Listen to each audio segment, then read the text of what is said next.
चोर मचाए शोर। राष्ट्रीय जनता दल के युवराज श्रीमान तेजस्वी प्रसाद यादव जी भारतीय चुनाव आयोग की प्रक्रिया के तहत चोरी में पकड़े गए हैं। अब अपनी चोरी को छुपाने के लिए सीनाजोरी करने का अंतिम प्रयास कर रहे हैं। विजय सिन्हा जी ने 2024 में और 2025 में दो बार आवेदन दिया था अपने नाम को काटने के लिए।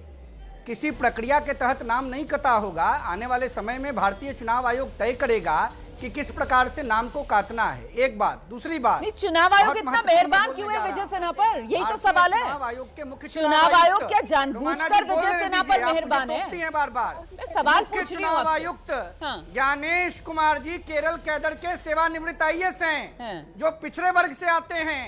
लालू यादव की पार्टी को, राहुल गांधी को यह बर्दाश्त नहीं हो रहा है कि एक पिछड़ा वर्ग का बेटा, सामाजिक न्याय की धारा को सशक्त करने वाले परिवार से निकला हुआ बेटा भारत का चीफ इलेक्शन कमिश्नर है। राहुल गांधी को पच नहीं रहा है, तेजस्वी यादव को पच नहीं रहा है। इसलिए भारतीय चुनाव आयोग को लगातार कटघरे में खड़ा करने का प्रयास सामंती शक्तियों की गोदी में खेलने वाले तेजस्वी यादव और राहुल गांधी कर रहे हैं। देश की जनता इसको देख रही है। क्या है तेजस्वी यादव? सुप्रीम कोर्ट के चीफ जस्टिस ऑफ इंडिया हैं, चीफ इलेक्शन कमिश्नर हैं, कि यूपीएससी के चेयरमैन हैं, कि उनके पास स्पष्टीकरण दिया जाएगा। जब भारतीय चुनाव आयोग के द्वारा विजय सिन्हा जी से प्रश्न पूछा जाएगा तो विजय सिन्हा जी उचित फोरम पर जवाब देंगे। और आज विजय सिन्हा जी ने स्पष्ट रूप से मीडिया के साथियों के माध्यम से बिहार और देश की जनता के सामने अपने पक्ष को पूरी मुस्तैदी और मजबूती से रख दिया है। तेजस्वी यादव पहले जवाब दें कि उनका नाम दो जगह था, क्यों नहीं नाम काटने के लिए लेटर लिखा था भारतीय चुनाव आयोग को? चुनाव आयोग को है कोई जवाब तेजस्वी यादव के पास? बिहार के डिप्टी सीएम विजय सिन्हा जी ने दो तारीखों को स्पष्ट रूप से मीडिया के साथियों के माध्यम से बिहार की 14 करोड़ जनता, कौन साइन किया उनका फॉर्म के सामने रख दिया है। कौन साइन किया उनका फॉर्म? इसीलिए तो सवाल है ना भाई, इसीलिए कटघरे में विजय सिन्हा ने जो अपने लिए सफाई दी है, उस सफाई से कटघरे में चुनाव आयोग आ गया है। रोहित सिंह जी विजय सिन्हा की तरफ से जो सफाई दी गई है, उसी सफाई की वजह से कटघरे में चुनाव आयोग आ गया है। लेकिन आप ये कह रहे हैं कि साहब चुनाव आयोग पर निशाना इसलिए साधा जा रहा है क्योंकि जो मुख्य चुनाव आयुक्त हैं वो एक जाति से आते हैं। इसी वजह से आंखों में खटक रहे हैं राहुल गांधी और तेजस्वी यादव के। असीम बकार, क्या है पूरा मामला आपकी नजर में? एसआईआर वाला ये और दो वोटर आई कार्ड वाला तेजस्वी यादव के भी सामने आ गए, विजय सिन्हा के भी सामने आ गए। बकार साहब,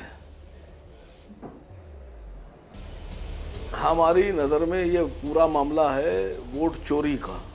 जैसे सोना चोरी, पैसा चोरी, गिरा कटी, मोटरसाइकिल चोरी, कार चोरी करते हैं ना लोग, उसी तरह ये वोट चोरी का मामला है।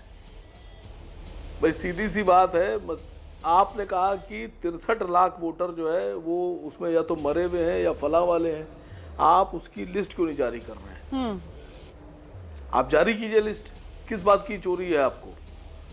आप पूरे हिंदुस्तान के 140 करोड़ लोगों की वोटर आईडी अपने पोर्टल पर जारी कर सकते हैं, और state wise, city wise, district wise, विधानसभा वाइज, वार्ड वाइज। तो ये जो आपने नाम हटाए हैं, इसका एक नया पोर्टल बना के 63 लाख लोगों का जारी कर दीजिए कि ये मरे हुए वोटर हैं, ये डुप्लीकेट वोटर हैं। आप जारी कर दीजिए। आप हम लोगों से क्यों कह रहे हैं? दूसरी बात, अगर विजय सिन्हा साहब ने, जैसा कि बीजेपी प्रवक्ता ने कहा और जेडीयू वालों ने कहा, और वो एक साहब अभी तक बोल रहे हैं, उन्होंने कहा कि मैंने 2 बार नाम काटने की एप्लीकेशन दी जी, तो जिस अधिकारी ने नाम नहीं काटे हैं या जो लोग जिम्मेदार थे विभाग के, उनके ऊपर क्या एफआईआर नहीं होना चाहिए? सही बात है। इसकी जिम्मेदारी कौन लेगा? बिल्कुल सही बात है।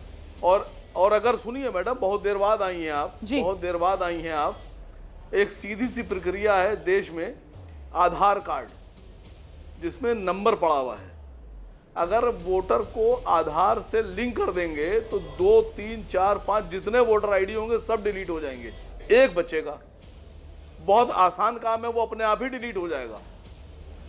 तो चुनाव आयोग इतना खर्चा क्यों कर रहा है? ये बीएलओ भेजो, वो बीएलओ भेजो, ये फॉर्म भरवाओ, इतनी स्टेशनरी लगाओ, इसको यहाँ से भेजो, इस पे स्कूटर दो, उसको कार दो, ये कंप्यूटर पे काम हो रहा है। जब वोटर आईडी से जैसे ही आप उसको लिंक करेंगे वैसे ही डुप्लीकेट जो कार्ड हैं वो सब डिलीट हो जाएंगे। तो आप इतना लेंथी प्रोसीजर क्यों अपना रहे हैं? ये मंशा क्या जाहिर करती है भाई, बताइए तो मुझे आप। और आपको क्या लग रहा है क्या अभी मंशा तो जाहिर हो रही बहुत है? ज्यादा जोर था तेजस्वी पे एफआईआर, इन पे एफआईआर। नहीं मैडम, मेरा कोई नाजायज सवाल हो तो मुझे वापस कर दीजिए। नहीं, मैं सवाल पूछ रही हूँ आपसे। नहीं नहीं, मैं आपसे आप कह रहे हैं कि मंशा, मैं वही जानना चाह रही हूँ मंशा क्या है। फिर मैं चलती हूँ डॉक्टर अजय आलोक के पास। जी मंशा आपको क्या लग रही है? आ रही हूँ आपके पास जी। ये मंशा ये है कि ये बीजेपी की जो सरकार केंद्र में है ये उसके सेवा भाव से काम किया जा रहा है। ठीक ये है, समर्पित लोग हैं। ठीक है, वही आलोक। ठीक है, माननीय प्रधानमंत्री जी का आदेश होगा वैसा काम करेंगे। ठीक है डॉक्टर अजय आलोक, देखिए फिर आरोपों के कटघरे में अब चुनाव आयोग, लेकिन निशाने पर बीजेपी और एनडीए कि साहब ये गलतियां पकड़ न ली जाएं। इसी वजह से देखिए जो 65 लाख से ज्यादा वोटर्स के नाम काटे हैं उनका एक तो लिस्ट जारी नहीं चुनाव आयोग की तरफ से की जा रही है, और फिर वही बात की जा रही है कि कौन है वो जो इतना मेहरबान विजय सिन्हा पर कम से कम आयोग के अंदर भी तो जवाबदेही और जिम्मेदारी तय हो ना।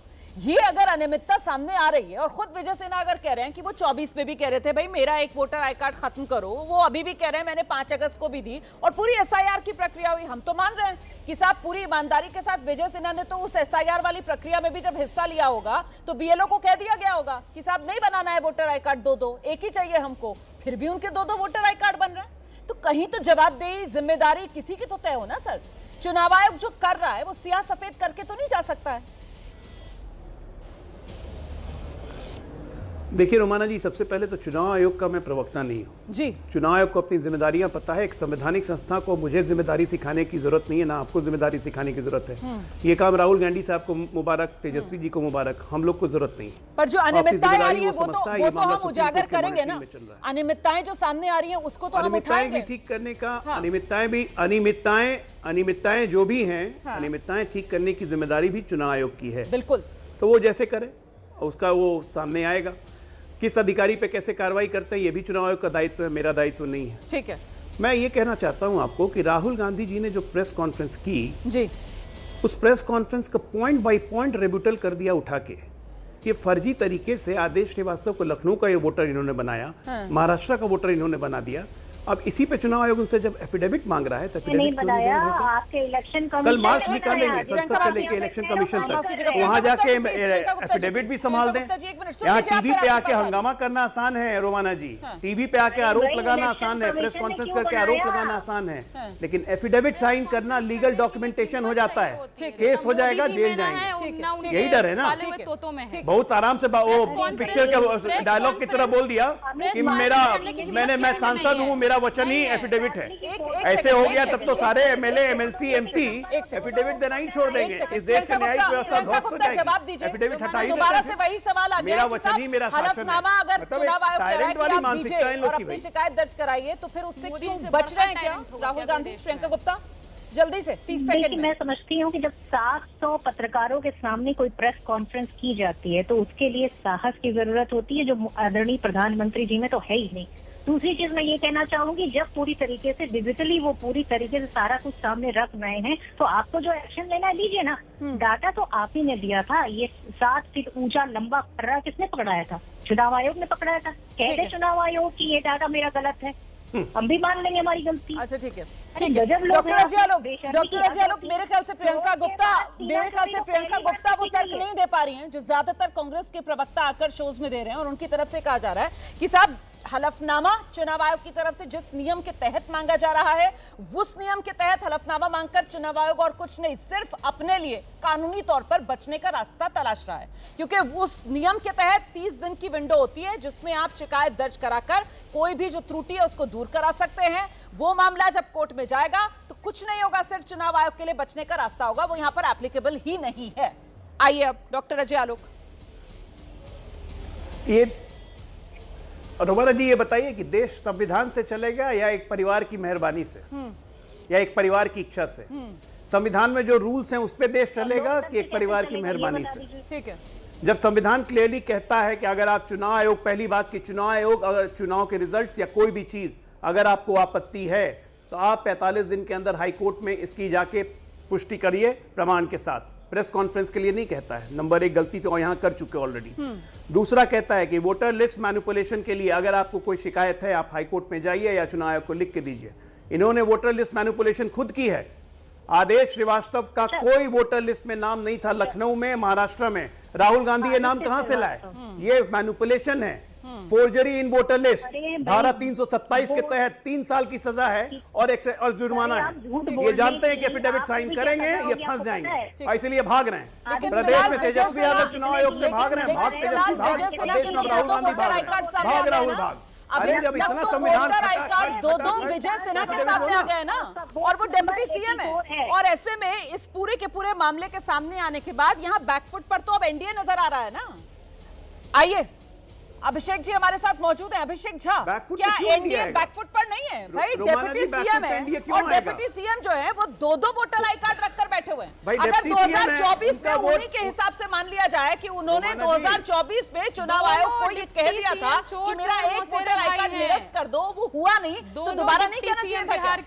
2024 के बाद 2025 वो एसआईआर का इंतजार कर रहे थे। चलिए ये भी मान लिया जाता है। एसआईआर में जो गड़बड़ी हुई है तो उनकी तरफ से क्यों नहीं देश को बताया जा रहा है कि उन्होंने अगर हस्ताक्षर नहीं किए तो उनके वहां उस एड्रेस पर कौन सा बिल आया था जिसने इतनी मेहरबानी कर दी डिप्टी सीएम साहब पर कि उनका वो वोटर आई कार्ड निरस्त नहीं हो रहा है?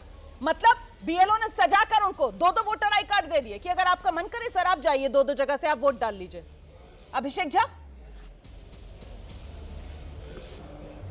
आपका सवाल जितना बड़ा हो रहा है रुमाना जी, और पिछली बार जब हम लोग बात कर रहे थे तो आपने कहा कि इस बात की क्या गारंटी है कि उनका एक नाम डिलीट हो जाएगा। हाँ।